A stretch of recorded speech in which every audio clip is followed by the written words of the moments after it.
அரசு கலை மற்றும் அறிவியல் கல்லூரியில் சேர இதுவரை 1.81 லட்சம் மாணவர்கள் விண்ணப்பித்துள்ளனர். தமிழகத்தில் மொத்தம் 164 அரசு கலை மற்றும் அறிவியல் கல்லூரிகள் உள்ளன. இவற்றில் 2024-25 கல்வியாண்டிற்கான இளநிலை பட்டப்படிப்பு முதலாம் ஆண்டு மாணவர்கள் சேர்க்கைக்கான விண்ணப்பங்கள் விநியோகிக்கப்படுகின்றன. கடந்த 6ஆம் தேதி முதல் www.tngasa.in என்ற இணையதளத்தில் மாணவர்கள் விண்ணப்பங்களை பதிவு செய்து வருகின்றனர். அன்று முதல் இன்று வரை 1,81,000 மாணவர்கள் விண்ணப்பித்துள்ளனர்.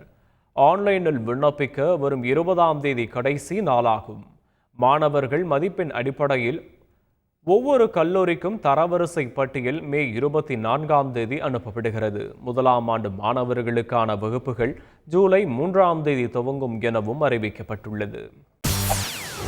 செய்திகளை உடனுக்குடன் தெரிந்து கொள்ள உடனே சப்ஸ்கிரைப் பண்ணுங்க.